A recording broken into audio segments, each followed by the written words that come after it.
આજ તો અમને જેવી વાતની ખબર પડી કે અમારા ગામમાં મેળાવાળાનું હોડકું ભૂલાઈ ગયું છે, પછી તો અમે બોલાવી દીધી બાકાજી કી. તો સ્વાગત છે મિત્રો તમારો અમારા મોરમીન લોગમાં. આજ તો નાઈ ધોઈને રોલા બોલા ઝાપડીને થઈ જશે તૈયાર. પછી તો હાથમાં લીધી બાવણીઓ ગાડીનું હેન્ડલ ફેરવું ને ગાડીમાં સાવી દઈને ગાડી કરી દીધી 400 ની સ્પીડ. કારણ કે મારી પાછળ જે બેઠો ઈ વાંઢો ને હું વાંઢો એટલે કઈ બીક જ નથી. પણ આ અચાનક જ ફોર્ચ્યુનર કેમ ઝટકા મારવા મળી? પાવડિયા હા ભોજી હલવાયા જાન માની ગાન ગુણ સાગર જય કપિલ સીવું લોક હો જાગે. પછી તો બે વારા પરથી ગાડીના ધક્કા મારીને પોગાડી પેટ્રોલ પંપે. પછી પાછી કરી દીધી ગાડી 400 ની સ્પીડે. પણ સાહેબ હજી તો જેવા ગામમાં આવ્યા ને ત્યાં તો ડોળા કાઢતો દીસલો મેળ્યો. પેલા તમે જ્યાં ત્યાં એકલો મને મેકીને વિયા જાવ છો, મારે તમારી યારે બોલવું જ નથી.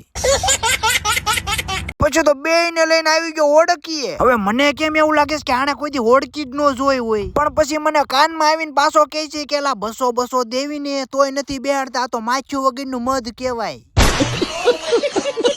પણ એલા ભલા મણાઈમાં દોડવાનું ન હોય, આખો હિસકો ઘરે લઈ જાય ક્યાં મારા બાપનો છે.